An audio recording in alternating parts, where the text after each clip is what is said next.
sworn. Do you solemnly swear affirm tell the whole truth and nothing but the truth to the best of your knowledge? I do. Please be seated.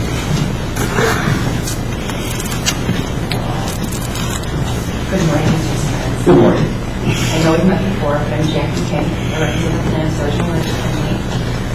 Can you please state your full name for the court? James Raymond Simmons. Are you currently employed? Yes, ma'am. And where are you employed? MJ Electric. And since when have you been employed by MJ Electric? March 3rd of this year. And what's your position at MJ Electric? Project manager / estimator.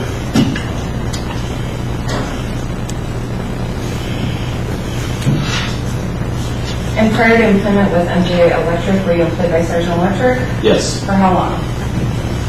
From the fall of 2008 until February 27th of this year. Or spring of 2008, I'm sorry. And Mr. Simmons, what was your last position at Sargent Electric? Pardon? What was your last position at Sargent Electric? They called the position out field engineer. Were you also employed by Sargent Electric as a project manager / estimator? Yes, ma'am. And your duties at MJ are the same as your prior duties at Sargent, that's right? Yes. During the last 3 years at Sargent, you were assigned to an industrial project at BP, correct? Correct. And your job responsibilities, well, let me ask you this. What was the name of the project at BP? WRMP, Whiting Modernization Project, something or other. WRM as in Mary P? Yes. I don't know what that stands for. Like I said, it's the Whiting Modernization Revitalization Program Project, something like that. No idea. Okay. And your job responsibilities on that project included estimating and budgeting, correct? Estimating, budgeting, material, procurement, yes. Any project management? If you want to call it that, it was a different animal out there. I mean, yes, we oversaw the project and forecasted, notifying the customer progress in the project and difficulties, slowdowns and stuff like that.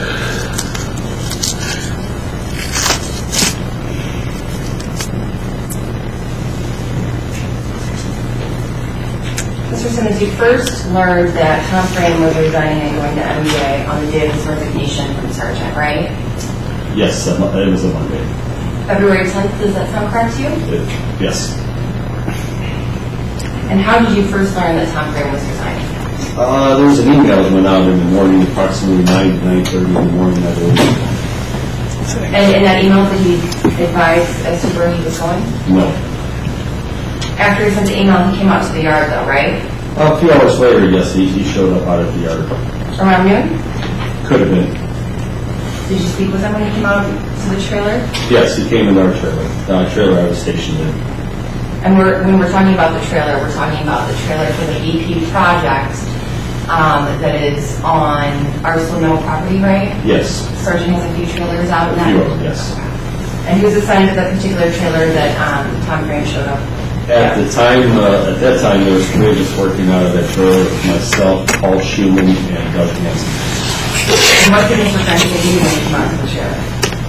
Just shook our hands. Wanted to put a personal note on his departures in just an email and thank us for our efforts and stuff that got the project through. It was a long one, and wished us good luck.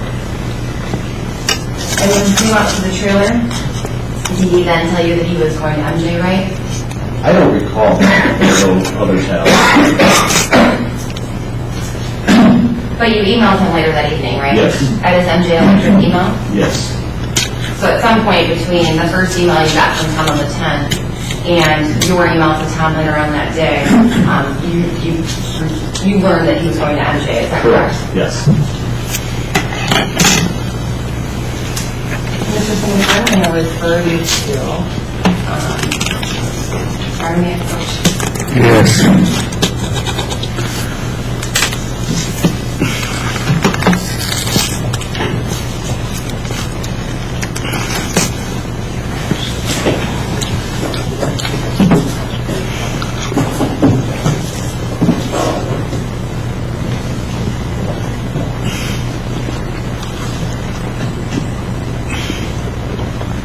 Simmons, we have various exhibits relative to this hearing, and I put in front of you hearing exhibit that has exhibits 1 through 50 in it. Can you turn to exhibit, I believe, 24? 24, did you say? Yes.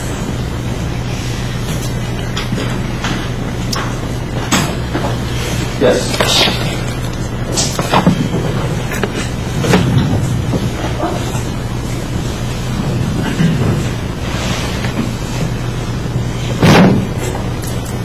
You know what? I apologize. I might actually be talking about. I'm going to pick up the record, but we can talk about 24 in a second. Give me 1 second.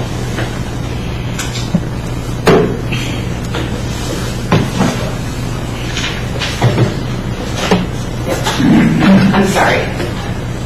May I approach that? The 50 through 90 binder. There you go. Please turn to 73.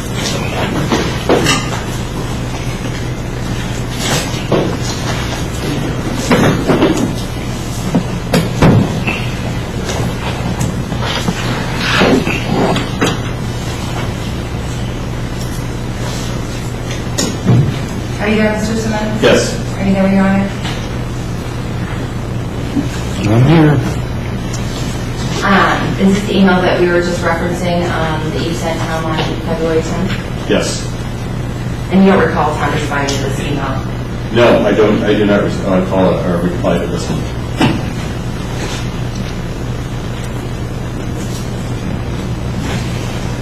And now, if you can return to exhibit 24. Let me know when you're in front of you. That book's been moved.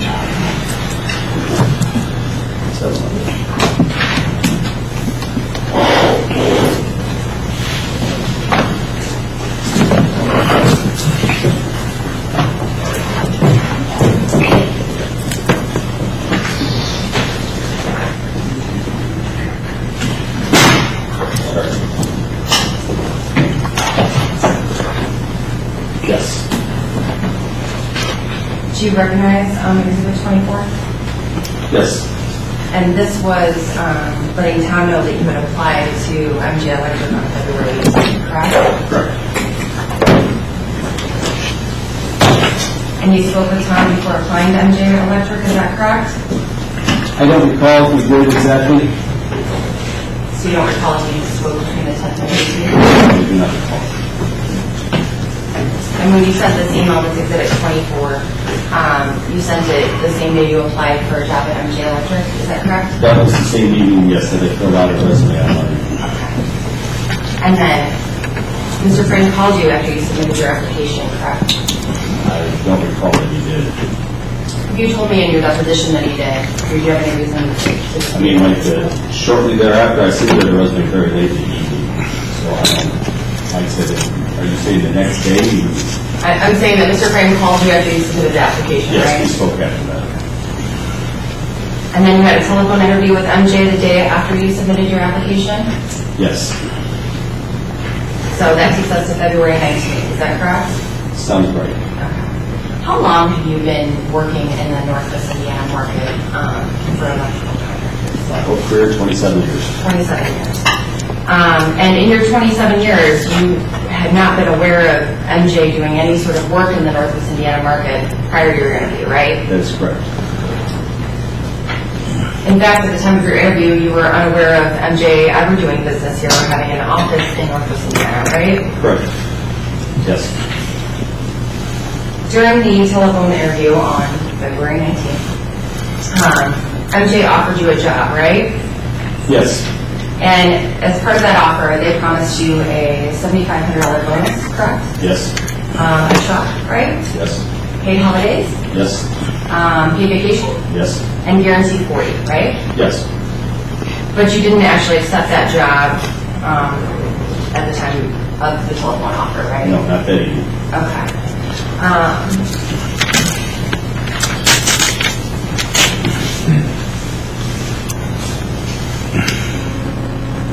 After the telephone interview, though, MJ sent you a formal offer, is that correct?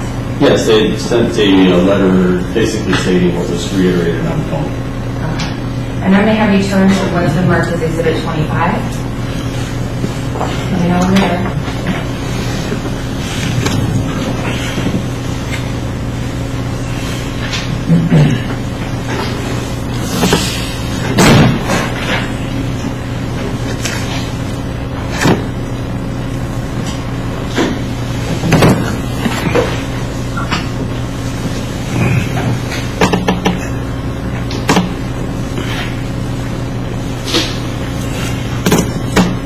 Did you have it for you? Yes. Okay. Did you receive this offer on the 20th? Yes, it looks like the one that was emailed to me. Okay. And you said it was emailed to you like as an attachment from MJ? Could have been, yes. Okay. I'm actually going to have you refer then to Exhibit 76, and I apologize for making you go back and forth, but hopefully we're only going to be looking at these two binders. Do you have that in front of you? Yes. Is that the email that you're referencing? Which email that I'm referencing? Well, I think you just said that Exhibit 25, the MJ offer you received via email, correct? Oh, the bottom part of this email? Correct. Yeah, it could be. It should, if the dates match up. So, and what I'm referring to is, if you look at 76, there's a Friday, February 21st, 2014 email from Tom Frame to you, CCing Jim Boggs at 4:35 p.m. Do you see that? Yes. Is that what you recall, how this February 20th offer was transmitted to you? Yes. And then it looks like you sent him an email, Tom an email approximately 25 minutes later, correct? Correct. Inviting him that you would be accepting the job Yes. and that you'd be starting on the 27th. No, I'd be leaving my current employer on the 27th. That's fair. That you'd be leaving your current employer on the 27th, right? Yes. Okay. And this is February 21st? Yes. At that time, did you tell Sargent you'd be leaving? No. And do you still have 25 in front of you? Yes. You formally accepted that job offer on February 24th, correct? Correct. And on February 24th, is that when you met with MJ people and various current at that point Sargent employees, now former Sargent employees at Buddy & Howell's? Yes, it is. And after that meeting, you signed that job offer, correct? Correct. And at that meeting, the MJ executives told you that that they didn't want you to take anything, not even a pencil, from the Sargent. Is that correct? Yes, we were told that if we accept their employment, that when you leave your employer don't take the thing, we don't need anything, we're a successful company, you leave there very professionally with your head held high. Okay. But you asked them if you could take your contacts, right? Yes. And they told you that you absolutely could take your contacts, Yes. correct? And through your employment with Sargent for approximately 6 years, you had various contacts at Sargent's biggest customers, right? Yes. Including BP? A couple. Yes.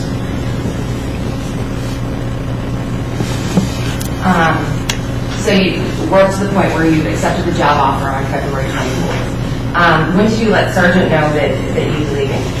I told my immediate supervisor, Mr. Halfway, on the Wednesday, which would have been 2 days later, that I would be leaving at the end of the day Thursday. And would that be the 27th? Yes. And that's consistent with what you had told Tom in that email, right? That your last Yes. day at Sargent would be the 27th? Correct. Did you ever left an employer before without notice? You mean like a 2-week notice? Yes. Did you not tell me in your deposition that was the first time that you had left so hastily? Yes, I mean, they knew that I was leaving, but I didn't, I mean, it wasn't like you had to, I didn't run out the door. But they knew I was leaving. It was hastily, might have been a bad word, but yes, I've left other employers. Some asked me to stay the entire 2 weeks after I notified them I'm leaving. If I could, I would. The previous one, I informed them I was going to be leaving and left the next day. Did you offer to stay for 2 weeks with Mr. Halfway? No. While you were employed with Sargent, you were provided with a desktop, right? Yes. Also a laptop? Yes, ma'am. And a cell phone? Yes. And these computers were password protected, correct? Correct. And each password / username was specific to every employee at Sargent, right? In other words, you didn't share your password with anyone at Sargent? No.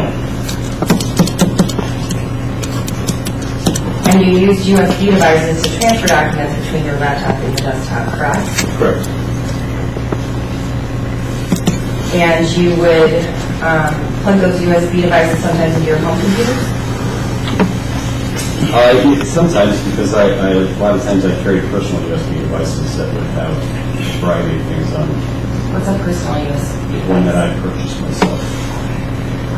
With your personal USB devices, though, would sometimes contain Sargent information, correct? They could have this. And so, just because you bought the USB device yourself doesn't mean it doesn't contain Sargent's confidential proprietary information, correct? There was no information on that. I consider the information on there was not Sargent information. Okay, so you never put Sargent information on any of your personal USB devices? Not in that aspect, no. Mr. Simmons, is it true that you plugged a USB device into your Sargent laptop on the day you announced you were resigning? Yes. Or the day before, one of those. Do you know what you were, why you plugged in that USB device to the computer? I needed to get my contacts off of my computer. Anything else you got off your computer with that connection? I do not believe so.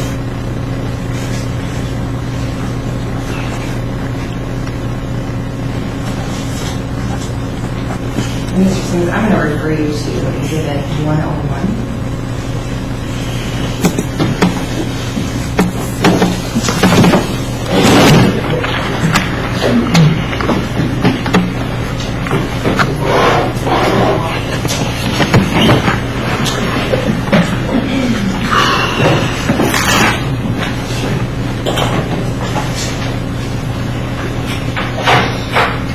Is that correct, you? Yes. I'm going to refer you to Attachment D, as in dog.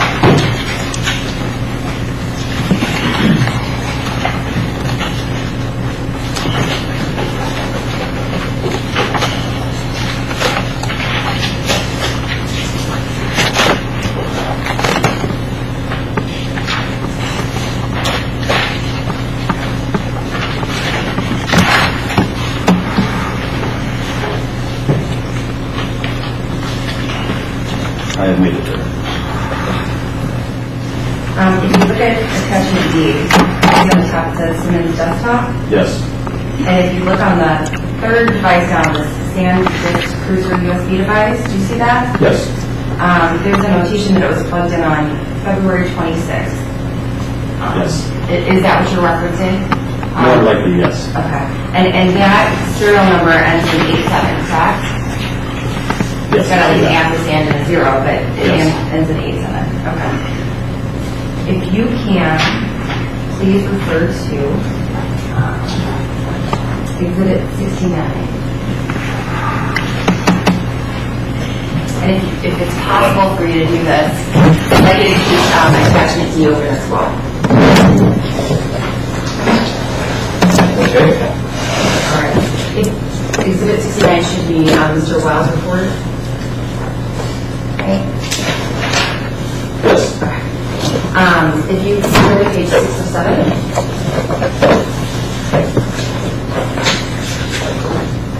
And there? Okay. Do you see that first paragraph, it's not a full paragraph on the page, that says to the Simmons MJE computer? Yes.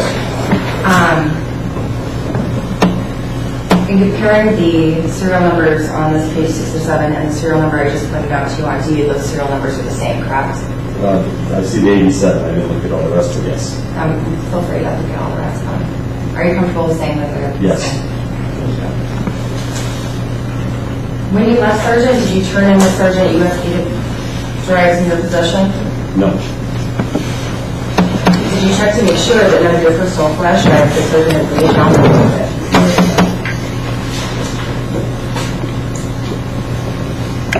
While at Sargent, you had worked on proposals for Montesol, right? Correct. And Montesol had what we've been calling line projects.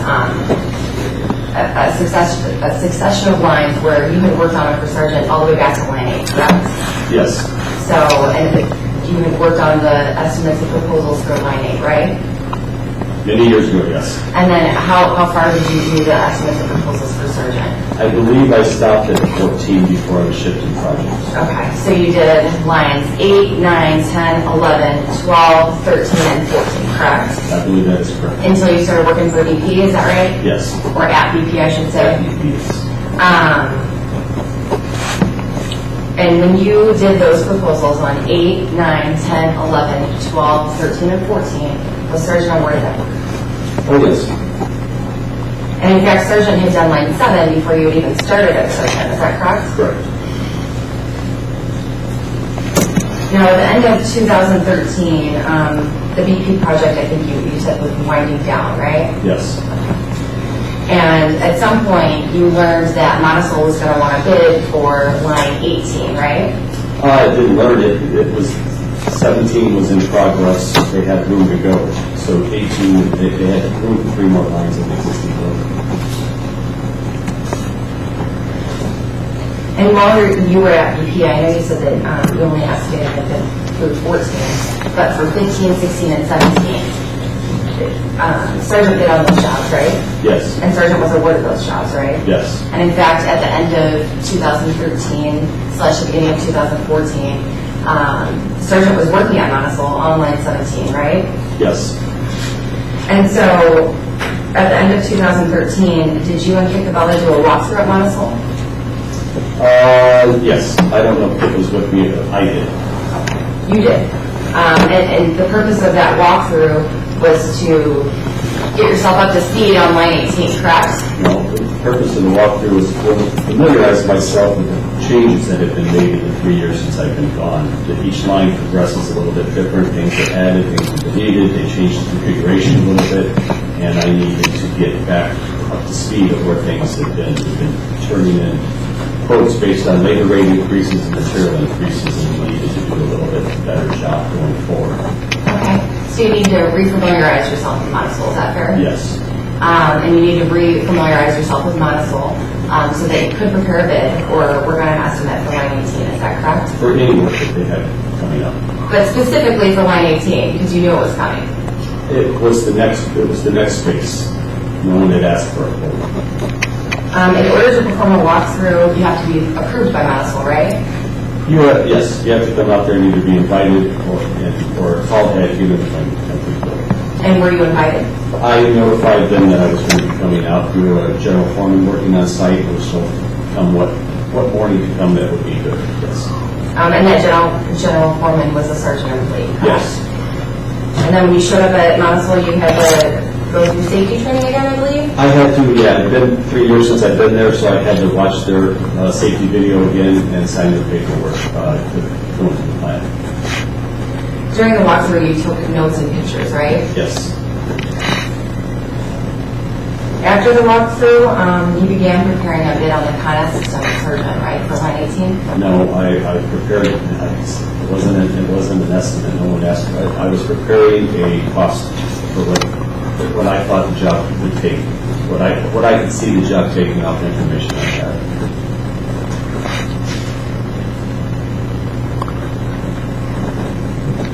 Under the assumption, though, that at some point, Sargent would be bidding on that job, right? Hopefully.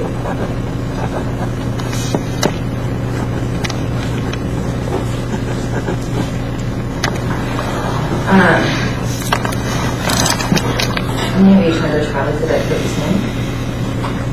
Which one? 13.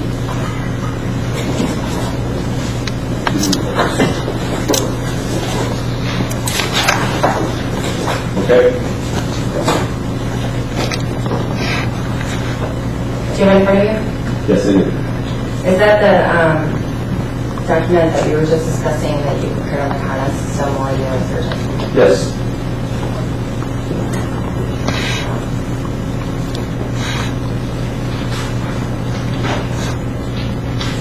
And that document has Sargent's labor rates on it? Yes, it would.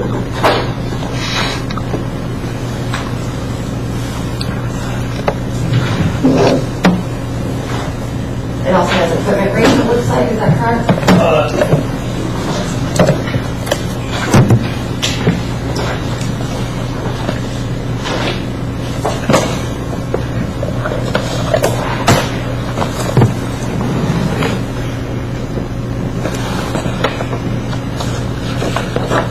Yeah, we had some, that was rental equipment, wasn't all new equipment. Okay. And it has labor factors in it, correct? Yes. All of that information you need to do an estimate of it at Sargent, right? Correct, yes. Any of that information would not be disclosed to competitors, correct? No.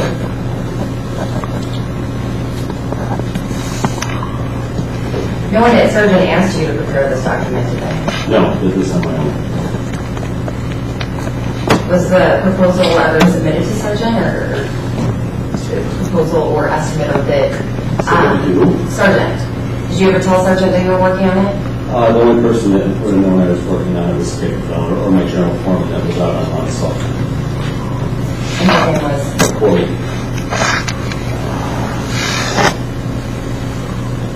Had Corey ever seen this document before?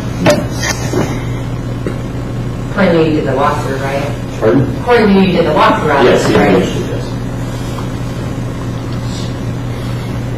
When you resigned from Sargent, did you tell anyone that you had prepared this document? No, I did not.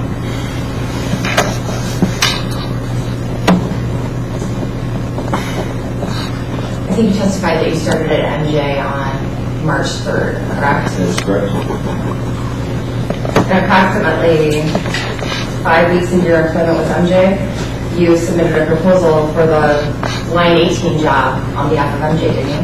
Yes, I believe it was April 9th. And I'm going to refer you to exhibits 14 and 15.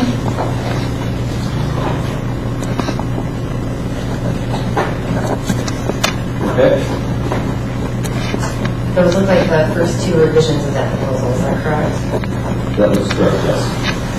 And exhibit, and I apologize for making you competitors, but exhibit 78.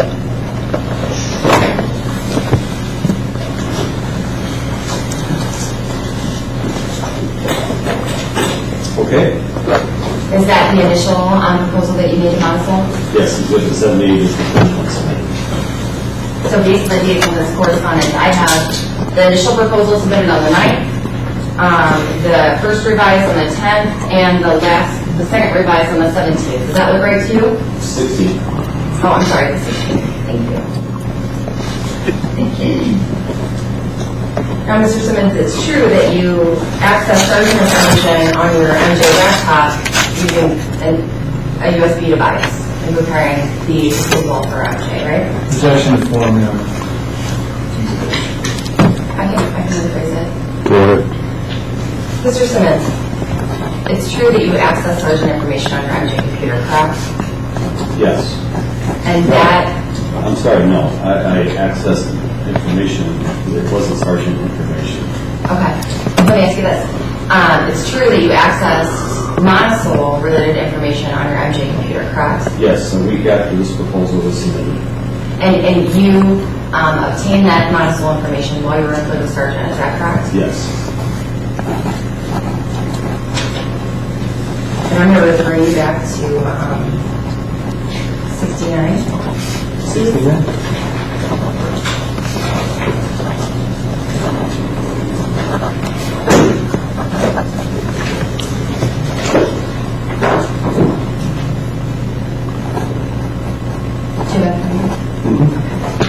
I'm going to refer you to Appendix C, as in CAP. And specifically, we're looking at pages 7 and 8 of 8.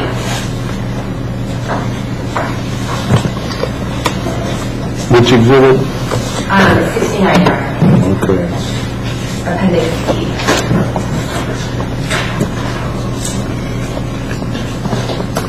And we're specifically looking at 7 and 8 of Appendix C.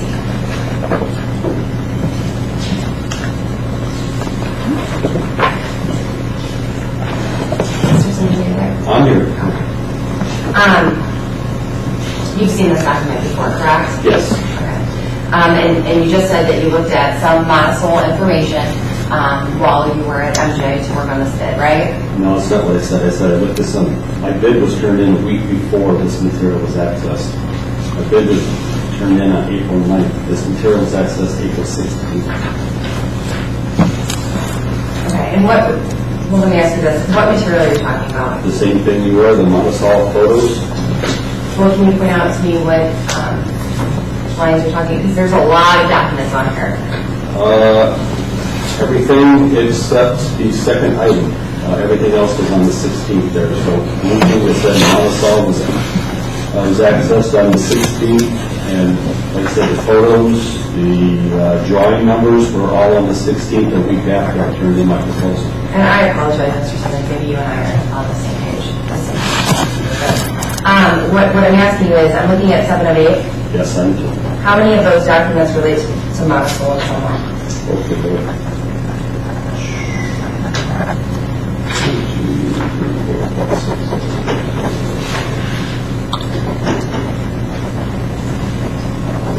Looks like 27 on that page. Okay. And would that be everything but the first 4 maybe listings on page 7? Thereabouts, yes.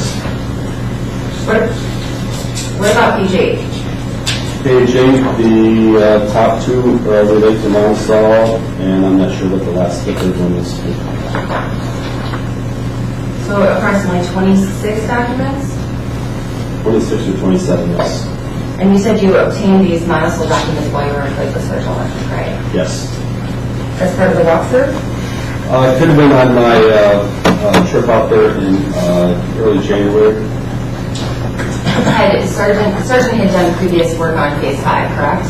We did, Sargent was awarded the building phase 5 addition, yes, it was just the shell of the building. And some of these documents relate to that past work, correct? Yes.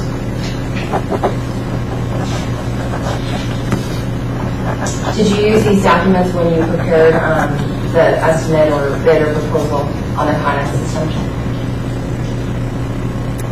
Exhibit 13 that we discussed before. Objection form. I may have. I might have looked at the drawings for, like I said, panel locations or something like that, the ones that are marked E1.1 or E2.1. I'm not sure which one of those drawings is that, which ones they are. When did you first realize you had the Sargent information on the USB? When I plugged it into my MJ computer on the 16th. Did you tell anyone at MJ that you had Sargent information on this USB? No, I had Montasol information on the USB device. Okay, did you tell anyone at MJ that you had Montasol information you obtained while employed with Sargent? No, I did not.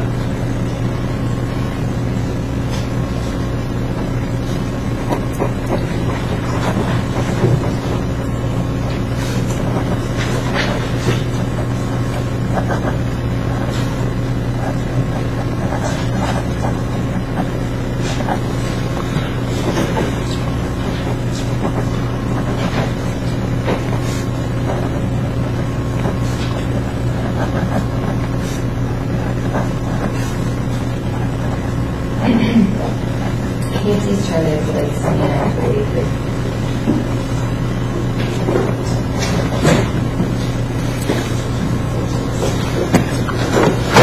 Which exhibit again?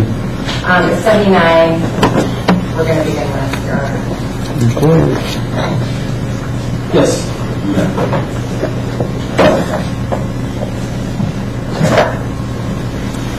Mr. Simmons, when you prepare an estimate or proposal, drawings are helpful to get that estimate or proposal together, right? Correct. Your own knowledge of the environment is helpful as well, correct? Very much. The location of the project is also important to the estimate or proposal, correct? Yes, it is. Past experience with projects also helps you estimate future projects, correct? Absolutely. And in fact, estimating isn't something that's easily done by a kid right out of college, correct? It's been tried. But yes, field experience and stuff goes a long way. You've got 79 in front of you now. Do you know what this document is? Yes, it's a sort of a maintenance job to replace a winder on the Monticello Line 5 located in Port Virginia. Is that on phase 5? No, this is in a totally different building and in a different town. What phase are they on right now? You know? They have a building on now that's called Phase 6. It's not been awarded yet electrically. This is in the original headquarters building that we didn't do the original line. When I say we, Sargent did not do the original line. And the winder's just a component of the lines that are being installed, correct? Right, every line has one.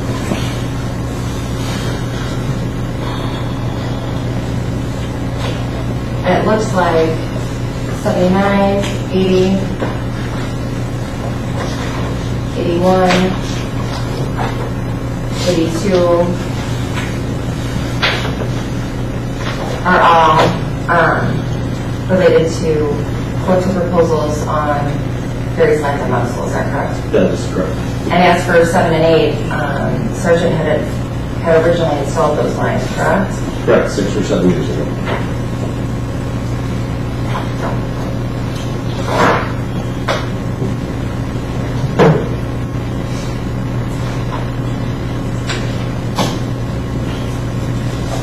I'm going to take you back to Appendix C, Exhibit 69.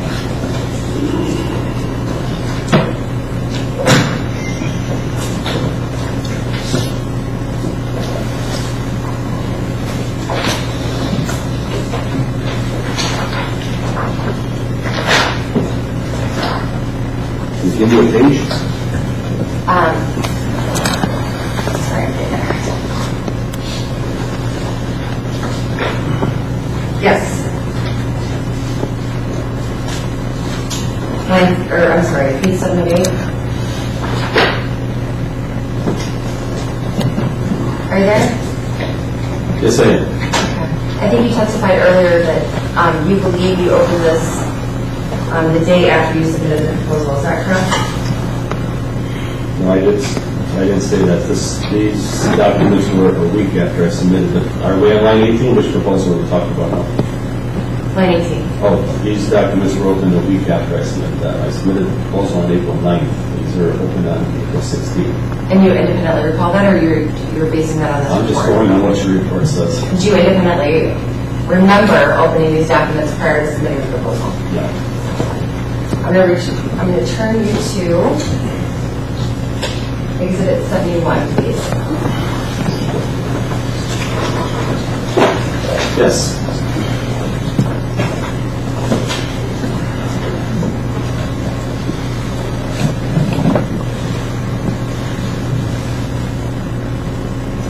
Do you have 71 in front of you? Yes, I do. Do you recognize these documents? Yes, I do. Can you tell me what they are? It's a cut sheet off of LakeCo Lighting's website for a fixture that was used in the Phase 5 building expansion that was awarded to Sargent. And line 18 is in phase 5, correct? That's what I just said, yes.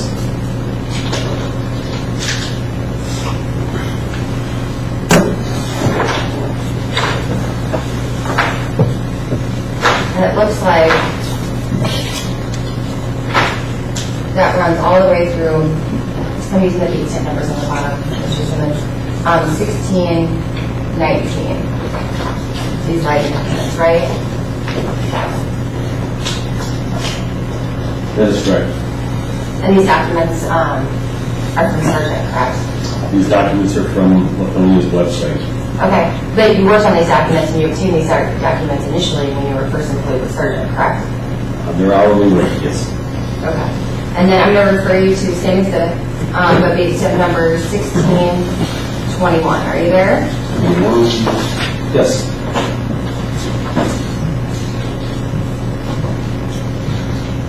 If you could review that through 1635.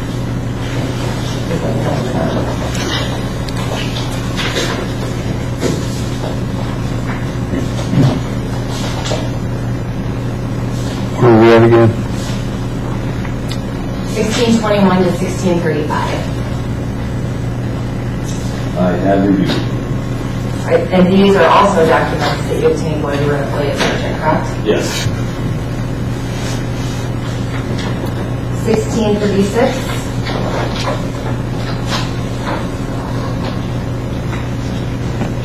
Continuing, I believe, to the end of the exhibit. Yes. Also, pictures that you took while an employee of Sargent. Yes. In fact, during that walkthrough that we discussed earlier, when you were getting ready to get yourself up to speed or familiarize yourself with Montesol again. Yeah, it could have been through 1 or 2 walkthroughs, but mostly on the first one, yes. Are there any of these documents, because I believe that you just testified, correct, that the entirety of Exhibit 71 you obtained while you were employed with Sargent, correct? Yes. Are any of these documents represented on Appendix C of Exhibit 69, the stats for report? I apologize. I know we keep on going back and forth to it. Well, I would have to say yes. The photos, I know the drawings, a couple of the drawing numbers are, I recognize those. So all the photos at the bottom, you believe, and some of the drawings. Is that fair?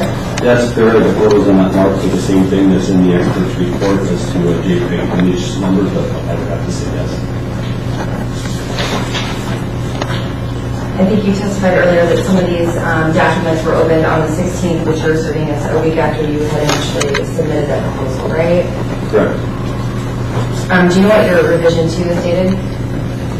The revision 2 to the line 18 proposal, it's dated April 16th, correct? It's Exhibit 15, if you need to look at it. Yes, it is. Yes, we had to take in revision 1, in the original proposal in revision 1, I had sales tax included. The company produced a tax exemption certificate, so on April 16th, I went back and took the sales tax off the material of each line item there. And it's reflected in the clarifications on the last page of estimate that the sales tax is not included now, it's outside. Where in the previous one, the sales tax was included. Was MJ awarded line 18 for Montesol? Yes, we have. Had MJ ever worked at Montesol before, to the best of your knowledge? No, we have not. First project at Montesol? No, I believe we did a few little maintenance, few little low-dollar maintenance things for him prior to this one being awarded. Since MJ opened its Northwest Indiana office in February? Yes. Is Sargent still out there working on line 17? I believe they are, yes.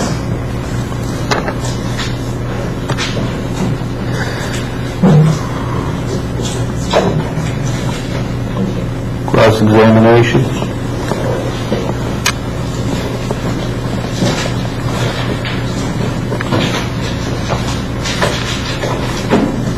Well, Mr. Simmons, Morning.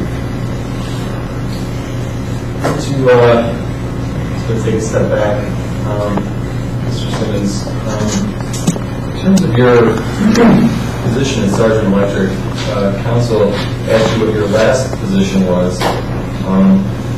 But could you describe what your different positions were at Sargent over time? When I came to Sargent in 2008, I was hired in to assist the commercial department. They were just starting the commercial market in the area. Not just started, they had a few jobs already. And I was hired in to assist the existing estimator, Paul Ziniak, and try to grow that segment of the business. Okay, so you started in the commercial department, and at some point that changed? Yes. The BP project came up, and they were the commercial market was very slow in 2011 to crawl about, and the BP job came up. They had a lot of need for help up there, and I was asked / told that I would be going up to the BP project to assist up there, and that was my new job. Are you a member of a union, Simmons? Yes, I'll put Union 697. And how long have you been a member of LakeCo? 27 years. Where did you work before Sargent Electric, Mr.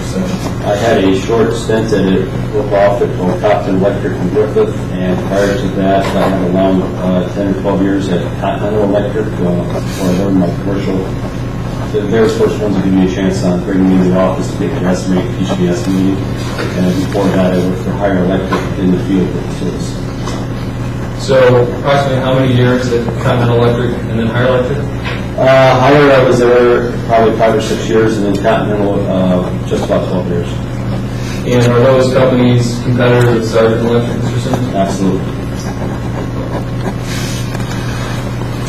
Mr. Simmons, could you explain briefly the difference between commercial and industrial estimating? Commercial estimating projects focus more on the retail environment, schools, hospitals, office buildings, buildings such as this. The industrial market is a different type of work, different type of materials. It's prevalent in the refineries, steel mills, chemical plants, places like that.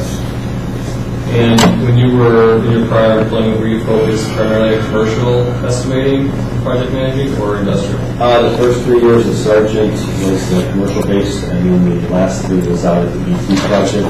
Prior to that at Continental, it was almost purely 100% commercial. Mr. Simmons, can you describe how you came to be employed at Sargent Electric? Actually, I was at Home Depot and ran across a guy I worked with at Continental Electric that had just returned from being on the road for Sargent Electric. And he told me some things that were going on there. Talked about the family atmosphere of the place. It got me interested, and I made contact with Tom Frey. So who was the individual you saw at Home Depot? Jeff Schumann? And is that the same Jeff Schumann that you're now working with at MD Electric? Yes, it is. So you were at Continental Electric before you joined Sargent, right? Yes, sir. Did you interview for a job at Sargent while you were still employed at Continental Electric? Yes, I did. I came over and met Tom one evening after hours. And do you recall interviewing with anyone else other than Tom Frame? Yeah, Tom had, there were our good commercial estimator, Paul Zimniak, hanging around, and he was sitting on the interview, if you want to call it that also. So Paul Zimniak what was his job role? He runs the commercial department there, and he did the estimating, watching the jobs every day. And was Paul Zimniak still at Sargent when you left? Yes, he's still there. I was thinking Sargent, and I think, correct me if I'm wrong, back in spring of 2008, I think was your testimony. What was the condition of Sargent's commercial business at that time? Just started. They done a few projects. They were getting in and starting the bigger projects. They were working currently on a large one at Crown Point High School, and they just recently picked up a large addition to the Maryville High School project that was a $4+ million job. So they were growing. They were starting to grow. So when you joined Sargent, you had, 20+ years of experience on your belt? About that, yes. So in addition to bringing your 20 years of experience at Sargent, did you bring any customer relationships with you? I brought one, a general contractor, a good friend of mine from Town and Blank, and I had previously done work in the Maristar Casino under Continental, and when we got to Sargent, that work came with me over here. Did you sign an employment agreement at Sargent Electric? Did you sign an employment agreement contract? No. For your employment? Are your work terms subject to the collective bargaining agreement? Yes, they are. Are you subject to a non-compete or non-solicitation agreement with Sargent Electric? No, that's not. Did you receive any full estimating training at Sargent Electric? No. They had a system that was called ConEst. I previously worked on 2 other estimating systems, and I was basically just got started, just trial by error, when I found over to talk to the gentleman Paul about it, and we go on from there. So you mentioned that at some point your job role changed from commercial to moving over to the industrial sector at BP. And at that point, your workspace was in a trailer at Arsenal Middle property, right? That is correct, yes.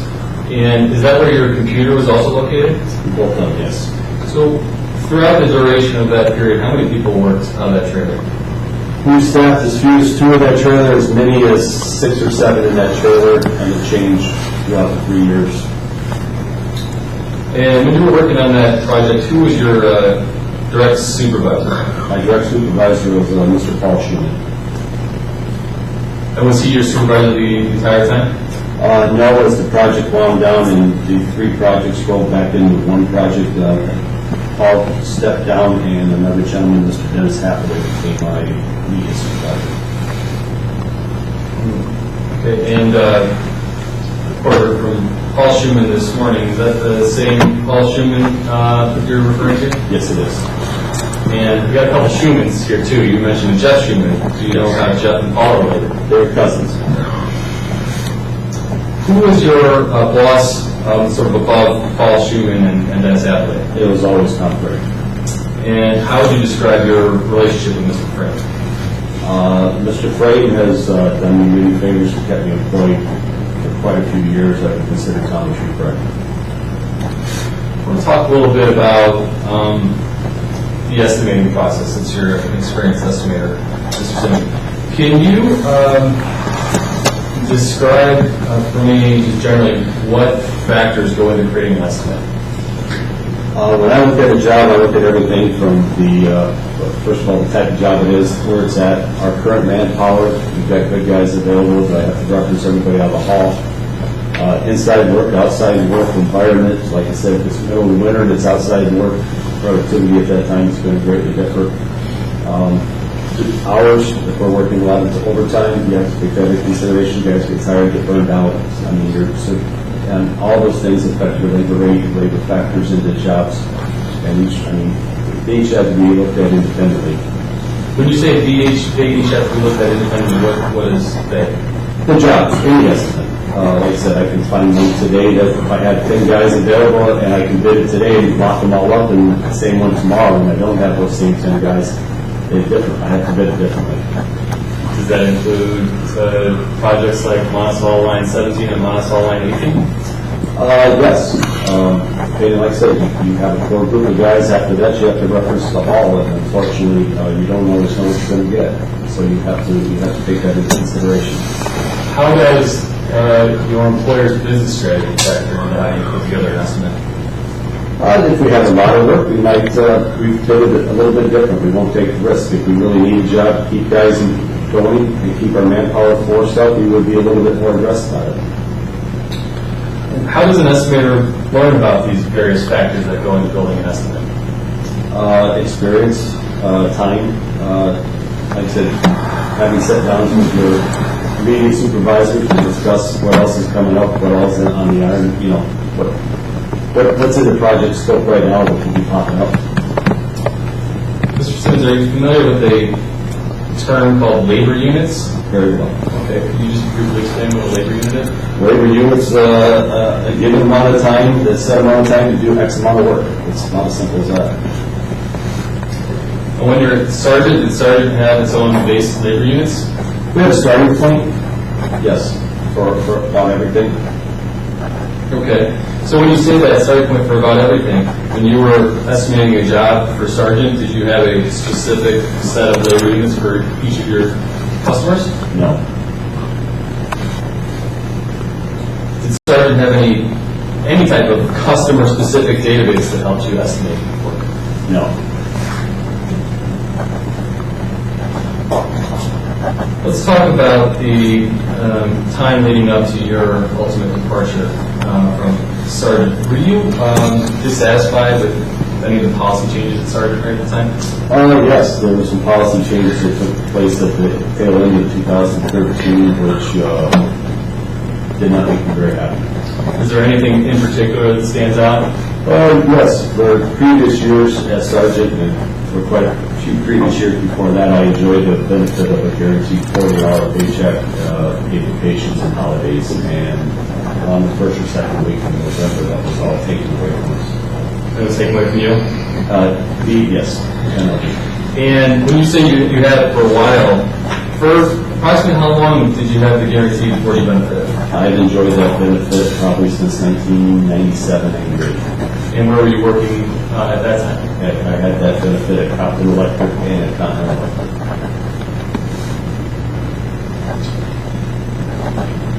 how are you feeling about your job role, you know, in the months leading up to your departure? The job role was getting smaller and smaller.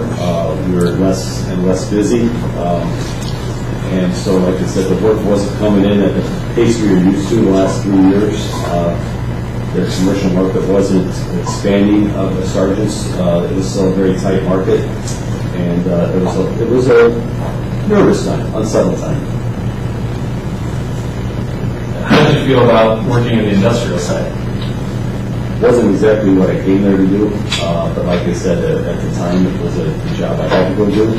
I wanted to get back into the commercial market. The work at Sargent wasn't really expanding that way too much. They had been successful in a lot of work, but they hadn't been successful. But that's where I wanted to get back to. Okay, so moving forward to early February, you testified to receiving Mr. Frame's email announcement and him coming to visit in trailer. Just like hearing your words, like what was your reaction to that news? When we heard the Tom's email come out, it was a shock. I actually remember that Paul Schumann was in our trailer. We were just 10 feet apart. He was at his desk, and I said, "Hey, look at your email fast." We were shocked when we heard Mr. Frank was leaving. So prior to that time, were you aware of the fact that Mr. Frame, or for that matter, Mr. Voss, were thinking about leaving?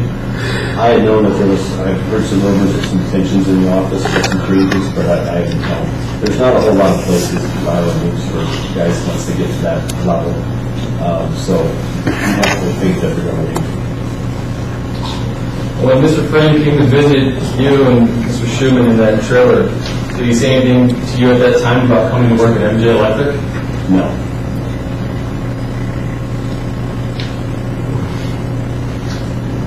I'd like you to take a look, if you would, Mr. Simmons, at trial exhibit 73.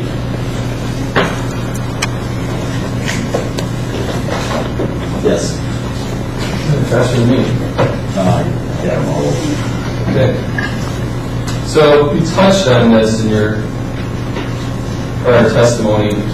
This is an email, trial exhibit 73. It's dated Monday, February 10th, 8:29 p.m. Mr. Simmons, could you just describe, your thought process in sending this email? It was a confusing time. I put a resume in at MJ Electric, but I also at the same time knew that the next day I was going to be having lunch with the new president of Sargent Electric to discuss a position to stay at Sargent. I have to interrupt you. I want to make sure we're on the same page. So I'm looking at, hopefully I'm looking at the right thing. Exhibit 73. Did you take a look at it? I'm sorry, I'm on 72. Look at the wrong page? I'm on 72, I'm sorry. 72, okay. We'll talk about that one in a second.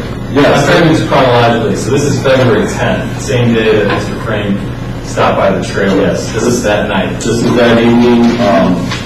Just wanted to say thanks to Tom. So he came out and thanked us personally. It was such a short visit, and with others standing there, he didn't really get to talk, so just wanted to reach out and tell him thank you for, he kept me employed for the whole time there. And I missed the day of work. There was a sense of excitement in his voice. Like I said, it was nice to see him in that thing. It had been pretty stressful the last 3 years on the big project. It was nice to see him on that one, and like I said, he was good to be there. I wanted to make sure that reach out to let him know that if there's something in the future, keep me in mind. Okay, so in the first paragraph, it says number 1, and being able to get away from the declining situation here at Sargent. What were you referring to there? Morale was bad.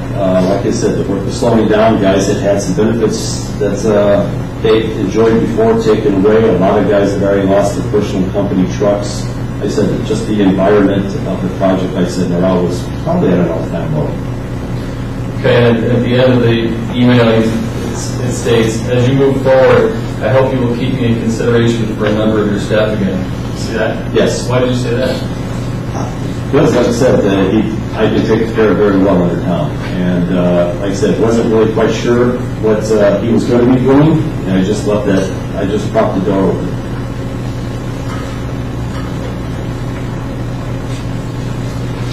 So after February 10th, Do you recall a group meeting that involved Mark Guess and Gary Groom shortly after Mr. Frame and Mr. Voss resigned? Yes, I believe it was, I believe it was a Thursday, but yes, they called about 25 to 30 of us maybe into the shop to have a group meeting. And could you just generally describe your reaction to that meeting? It wasn't the calming talk I hoped for. We were hoping to go in there and know that the ownership had things under control and that everything was going to be moving forward. And I don't think anybody left there. I did not leave there with that much confidence in anything I heard at all. Do you recall having a separate meeting that same day with just you and Gary Grimm? No, that was the next day. Yes, I heard Gary was going back to Pittsburgh, and I called him in the office to see if he was there. I was told he was, so I shot out of my job trailer and went to see him. I wanted to talk to him about the benefits that we lost in November, the guaranteed 40. So I asked him to go to the office. I had a one-on-one conversation with him, and asked him. I produced the email that was sent out in November, taking those away, and I basically reminded him that this deal was made with him at the Big Wheel Restaurant 7 years earlier, and I wanted to know what it was going to take to get those benefits restored. He told me he'd have to talk to Mark, and which I didn't understand because he was Mark's boss. Mark who? Mark, yes, I'm sorry. So we talked a little bit more. He said, he brought up the point that lots going on right now, and I could surely understand that and appreciate that, but then he'd get back to me in a day or two with an answer for me, and I have yet to hear from him. So, at that point, did you pursued an opportunity with MJ Electric, right? You testified about that? Yes. How did you initially go about doing so? I looked at the website numerous times, and unfortunately didn't see any work on there that there was no commercial sector on their website, but I eventually looked at their careers tabs and looking for people on that thing for Crown Point on project manager estimator. So I threw a resume together, updated one, and filled out the application and submitted it.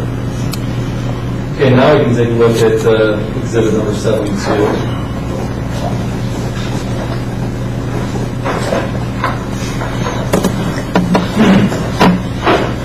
This is actually two emails, an email chain, so it's the main body of this document is an email dated February 18, 2014 from, I guess, it says ajcsimo@comcast.net. Do you recognize that email address? That's my personal family email address, yes. Okay. And you sent this email to Mr. Frank? Yes. Okay. Can you just describe, explain your thought process in sending this email?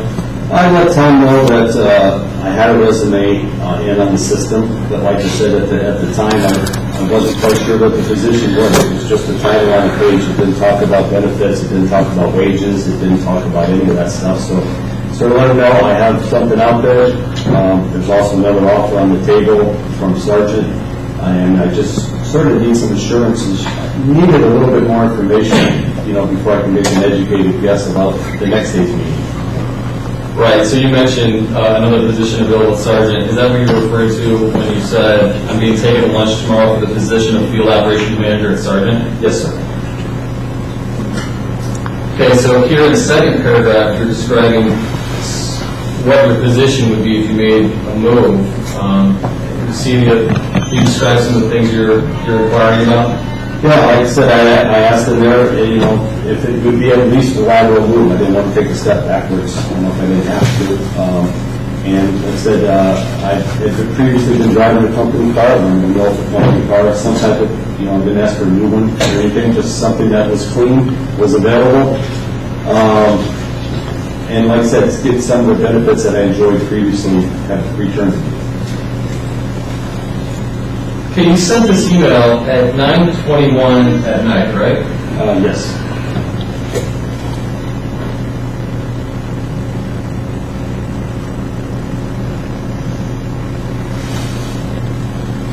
In the last paragraph, it alludes to, it states that I'm sure Mr. Guest is going to want my answer by Thursday morning. Did you feel some sense of urgency in this process?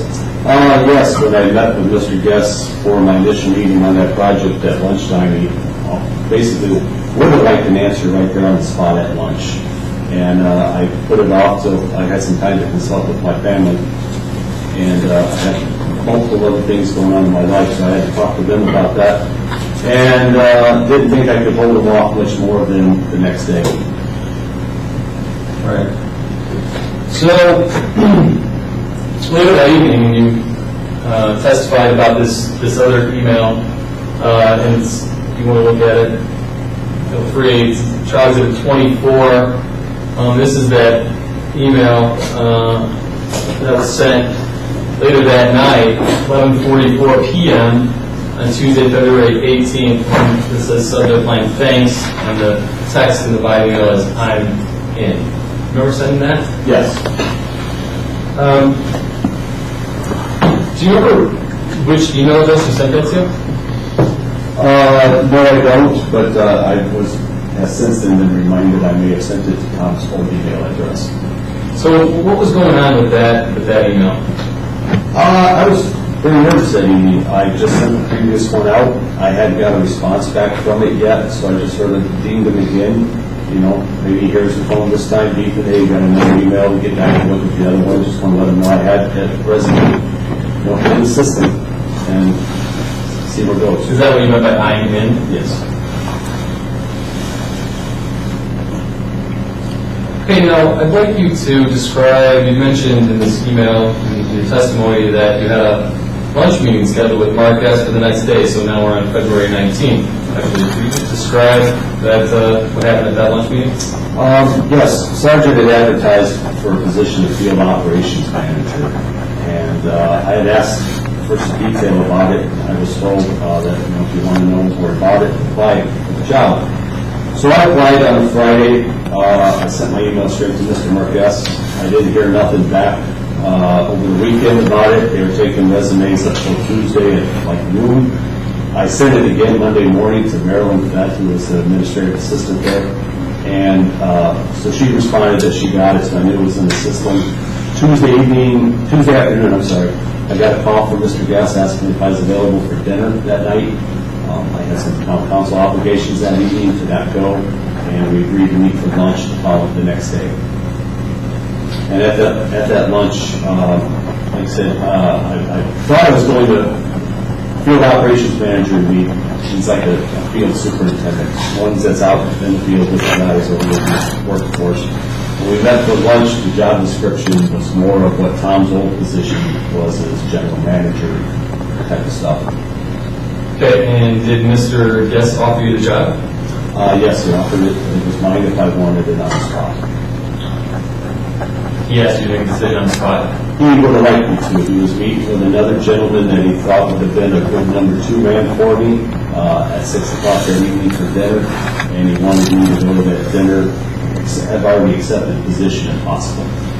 Okay, could you describe the terms of the offer regarding compensation and benefits that Mr. Guest extended to you at that time?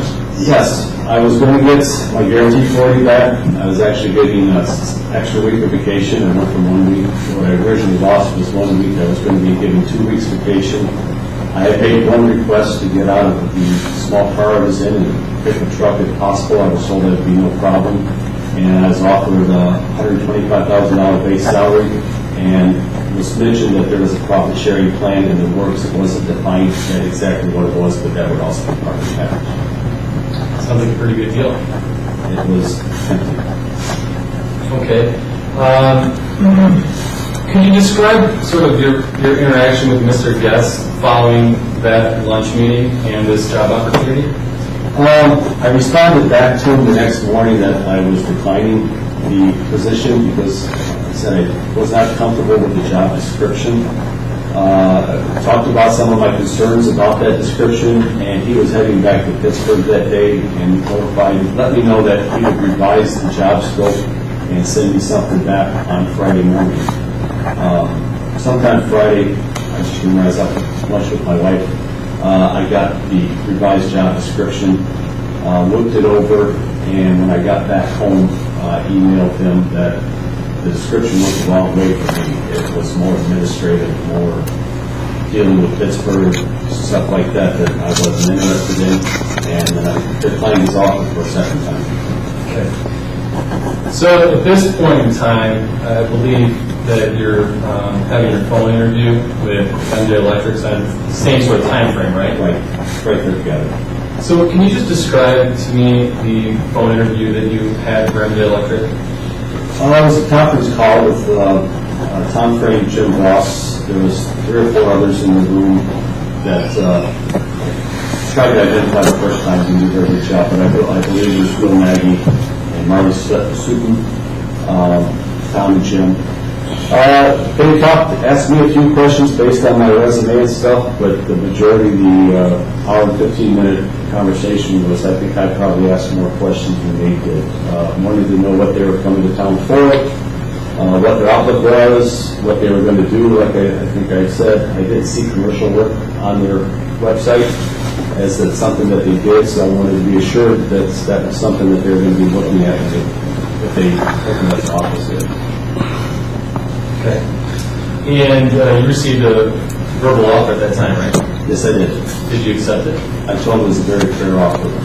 Yes. So you accepted it on the spot? No, I don't believe so. I asked them, it was discussed that when they were going to come to town. I wanted to meet them in person. I needed to see someone's face when I'm talking to them about something like that.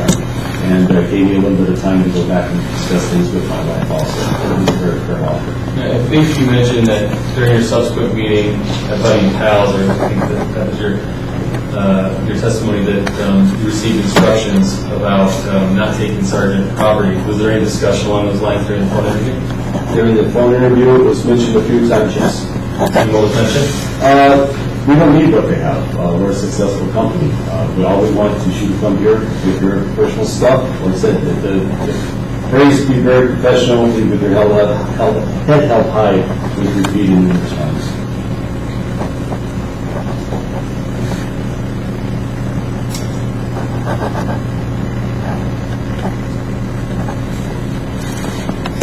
Okay, so if you take a quick look at Exhibit 76. This is your email. You testified about this. Your email to Mr. Frame on Friday, February 21st. And you stated there, I will leave my current employment on Thursday, February 27th. I'll be ready to be an MJ employee right away. It sounds like you had your mind made up. Is that right? I was fairly confident what I was going to be doing, but I would change my mind in a second if the gentleman I met in the conversation Monday night did not seem favorable. And those gentlemen being which gentlemen? The gentleman came down from Iron Mountain. It was Tony Brocklow and Marty Sutton. Right. Okay, do you recall a meeting with Mr. Frame prior to that meeting with the MJ Electric representatives? Yes, I contacted Tom by email to see if there was an opportunity to get together before that meeting. I'd only talked to him once since he'd been an MJ employee, and that's with his new employer sitting side by side with him. I just wanted to get him out one-on-one, talk to him, express any last-minute concerns, questions, and just have a good one-on-one, face-to-face talk. So you already talked a little bit about the follow-up meeting with the MJ representatives. I think it was the following Monday. So the meeting with Mr. Frame was when? I think it was a Sunday afternoon, I believe. And so you meet with the MJ folks the following day, or that Monday, and you described what happened at that meeting. Did you discuss any of the projects and clients that you worked on at Sargent at that meeting? No.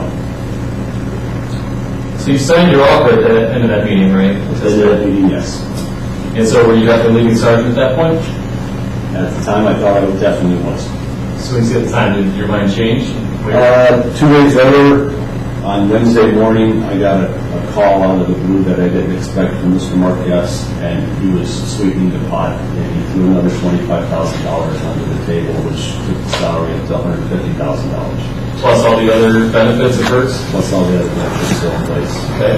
And so your offer, how did that compare then, the monetary component, compared to your offer at MJ Electric? The Sargent offer was approximately $50,000. Sargent offered you 50 more, you turned it down. Yes. Okay, I want you to take a quick look at trial exhibit 161, if you would, please. This is not one that you've looked at before. The last one. I don't have that book. Oh, you don't even have that book.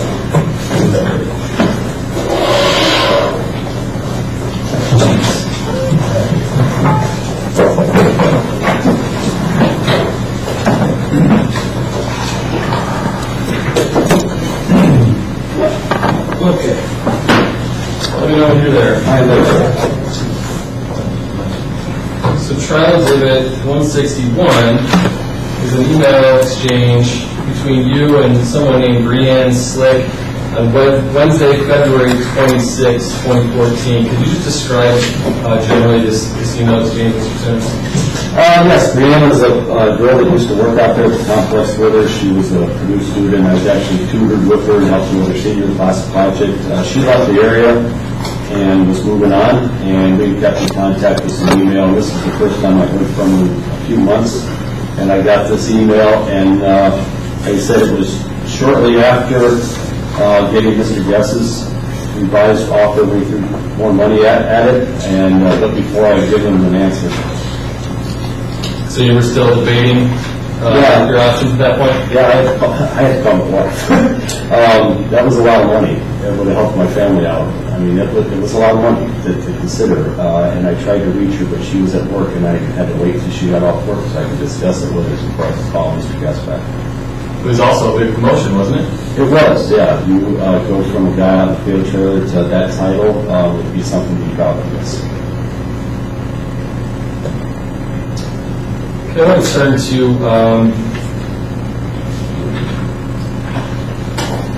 when you started working at MJ Electric.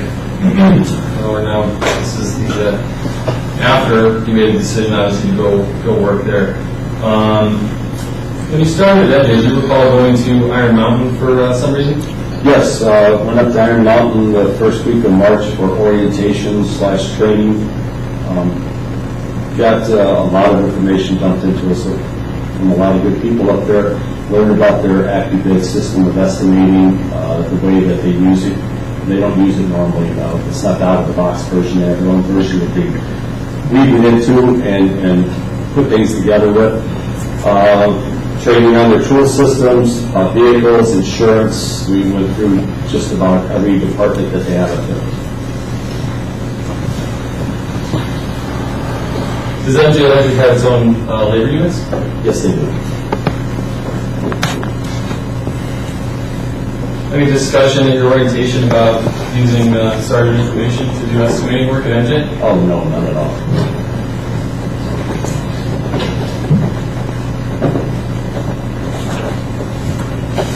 Mr. Simmons, have you done anything to interfere with any projects that were awarded to Sargent before you left? No. Have you submitted proposals for MJ Electric on any open bids that you had submitted to Sargent? Absolutely not.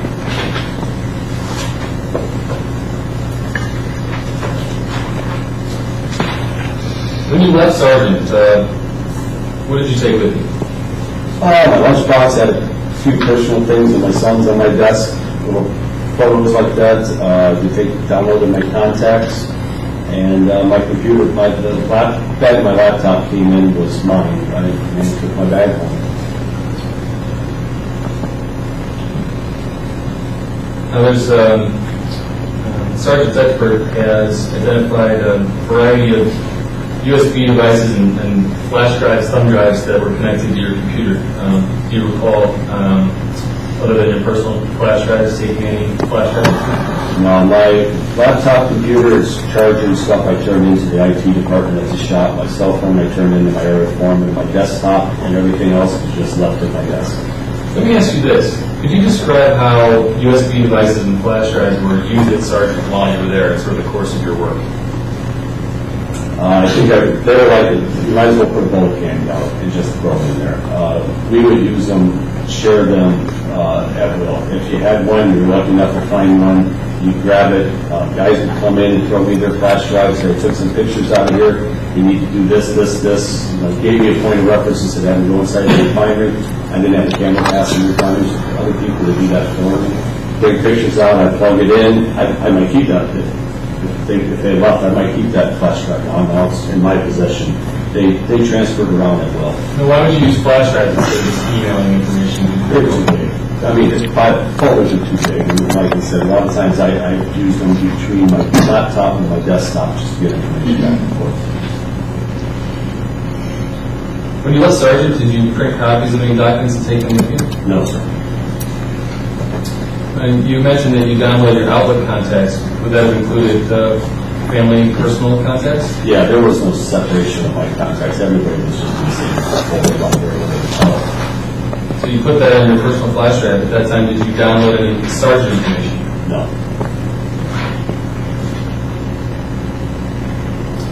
Let's talk a little about Monosol. What is Monosol? Monosol is a manufacturing firm that produces a thin film soluble material for a variety of markets. They have locations in Portage and LaPorte, and they're getting ready to build another facility at a different location in Portage. Okay, and what is Monosol line 18? Line 18 is a production line that produces this same material that line 17, 16, 15, and all the others make. You described your prior experience at Monosol, so we'll get into that. But I guess I have a question. Who do you think the Monosol customer relationship belongs to? Gentleman named Kit Cabello. Why do you say that? Years ago, Kit went out there on just basically a service call, fixed their problem without hesitation, and it's been a friend of his and a customer since that day. Started out with a service call to fix a 100-amp breaker. That was about 7 years ago.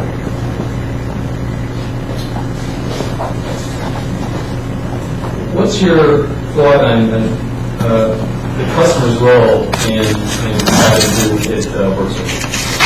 That particular customer likes the same places, they like the same people. And the line work was not a free bid out there. It wasn't a public bid. It wasn't everybody that wants to bid gets it. You have to be asked to bid it. And at the same time, the new building out is running through a general contractor, and they send it out to multiple contractors.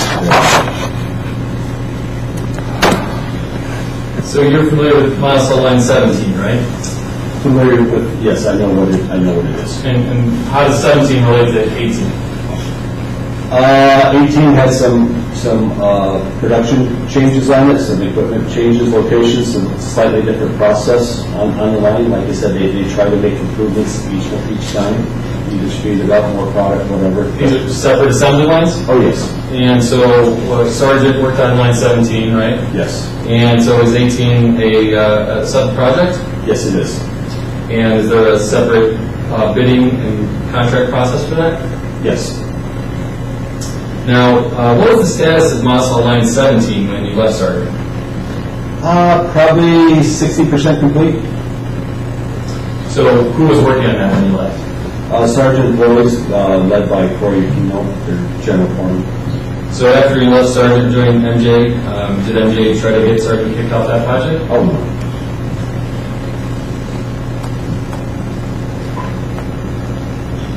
Did you prepare a proposal for Monosol line 18 while you were at Sargent? No, I did not. So we looked at trial exhibit 13, and you described you described that document, I believe, as a budget type estimate, or? This was something I needed to do for myself. I needed to get back in the game. Like I said, I've been away from there for 3 years. Previous estimates were turned in, and in a manner which they needed to get turned in, and they still did well, but we needed an accurate assessment of how the lines had evolved, and we needed a benchmark. So how is that document, trial exhibit 13, different from an actual proposal? When I did the actual proposal, I had contract documents to go off of. I had drawings to base things off of. They had taken all the changes that they wanted in this new line, which I was unaware of at the time, and incorporated them into the line 18, and it was included in the documents. So why didn't you submit a proposal for Monticello Line 18 while you were still at Sargent? And nobody had asked. Like I said, I went out there to get myself back in the ballgame. That was for my own well-being and good. Nobody had asked for a proposal at that time. Okay. You mentioned all the things that you used to prepare the proposal. When did you get those items? Pardon? You just testified that the difference between what you prepared at Sargent and the proposal that you worked on at MJ involved a lot of other information drawings. When did you obtain that information? I don't know exactly what that date it was. It had to be the very first end of March on an invite from Mr. Monticello representative, Mr. Tim Boyle, contacted us. Just basically gave me a call, gave me a call back. Hey, this is what we need going forward. Like to get together, and that's how it started. Right, and during your prior testimony, you were looking through these other exhibits, other documents, Monticello documents you mentioned. Is that what you're referring to? No, these were new documents, documents I'd never seen before relative to Line 18. And when you left Sargent, did you take a copy of that trial exhibit 13 that you prepared while you were at Sargent? Did you take a copy of that with No, I you did not. electronically? No. Hard copy? No. Okay, you mentioned something about Tim Boyle, was that? I don't know exactly what his title is. He's our main contact. He's Kit's relationship with Monticello.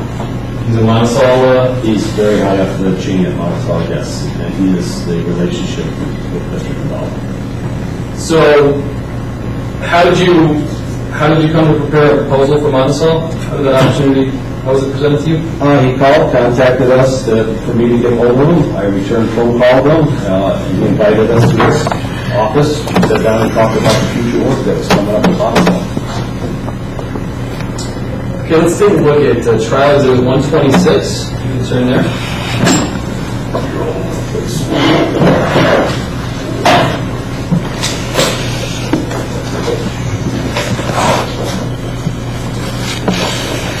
Okay. And everybody chance to arrive.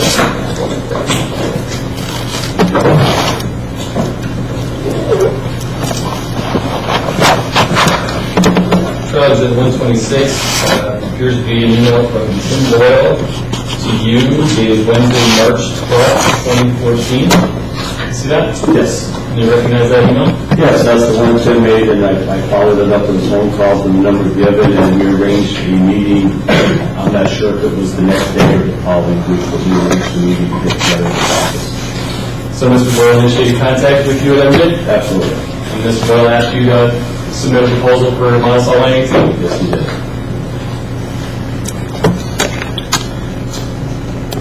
What was your role in preparing the Monticello Line 18 proposal for MJ Electric? That was it. I did the takeoff, the estimate for it, and I'm pretty much done. Just briefly, what's the takeoff? Estimate, but just my estimate. Okay, and did you use any Sargent information to do that takeoff? No, sir.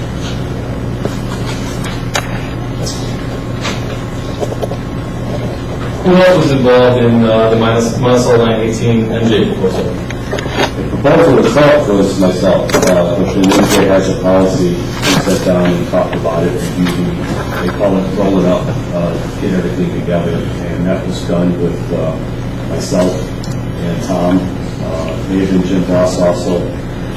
Iron Mountain guys jumped out, and I believe the head estimator, Mike Cash, would have been in on the conversation, and even maybe Tony Rockwell was there before we sent it out to talk about it.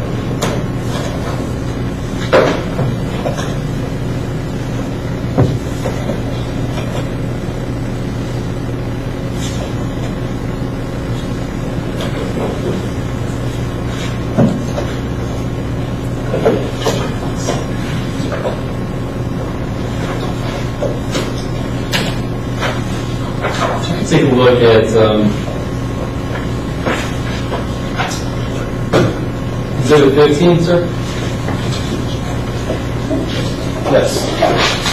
So there are a couple iterations of this Monticello proposal, and you've testified on this a bit. one point of clarification, we have Exhibit 14 is, there's 14, 15, and 78. Yes. Could you just explain the differences between, what these different documents are? I don't have 78 in front of me, but I remember 7 is the original proposal. I also have a couple extra line items for some alternate work. The customer wanted those taken off of there because they passed my costs on to their customer, so they didn't want those items, they weren't involved in the production of the line, so the two alternate requests, things I had to remove. That is, so revision 1 is the original document minus those 2 items, and then revision 2, the difference between that and revision 1 is state sales tax on material is removed from each of the 5 categories. Yeah, no, so if you look at Exhibit 15, it's got all these other documents attached to it. Is this the takeoff that you were referring to?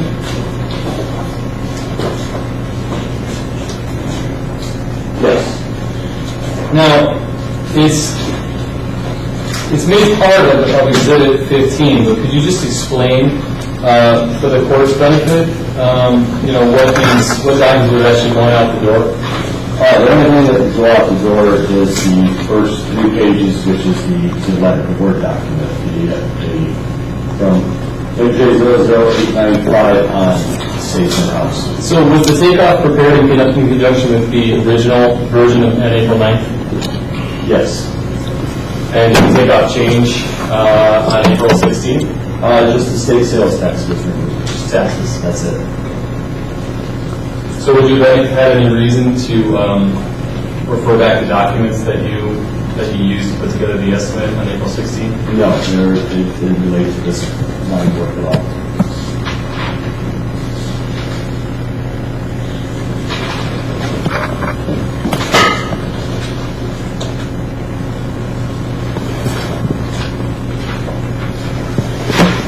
Getting closer on it. Okay.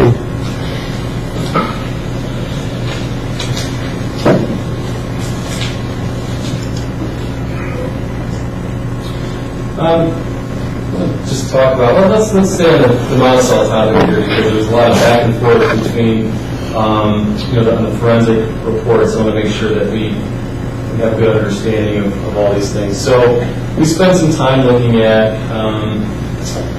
you did testify about trials at 71. You take a look at that just to sort of refresh your memory.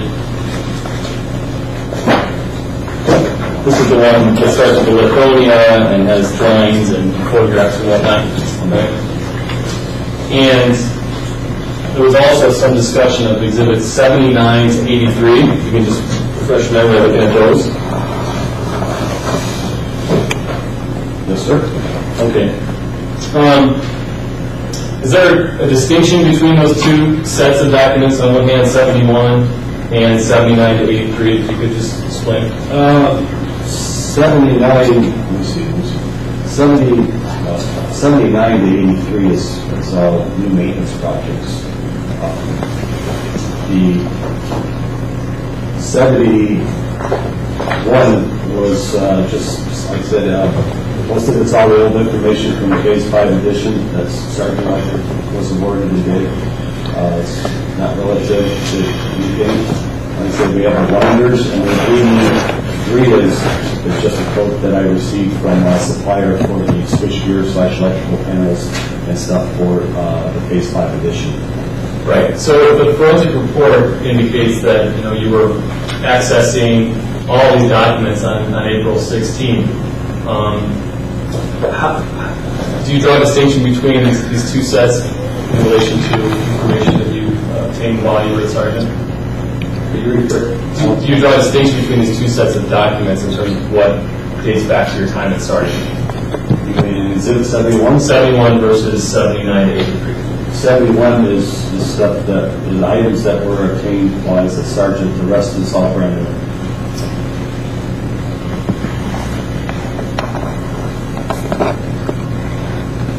Now, in terms of this stuff that's in Exhibit 71, just to be clear, did you rely on the documents in Exhibit 71 to prepare the Monticello Line AT proposal? Yes, sir. And could you have obtained those documents if they were not on your flash? Yes, the first one I go to their website and anyone can get it, and the drawings, I would just have to pick up the phone and call Scott Virtue, and he would have sent them to me by time. Who's that? The architect that did the drawings. And what about photographs? Photographs I would have to go out there and take myself, but yes, I have that possibility. So So why don't you think these documents in Exhibit 71 are Sargent documents? I don't think they're Sargent. Yeah, why don't you? They're mine. The drawings are property Monticello. When I take a picture out there, the consent form I signed says that these shall remain the property Monticello. When I no longer need them, destroy them.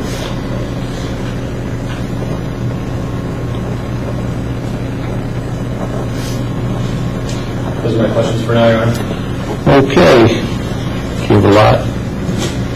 Your Honor, I have no questions. All right. Excuse me. You're excused. Let's take a recess for lunch. We convene at 1:30. All rise.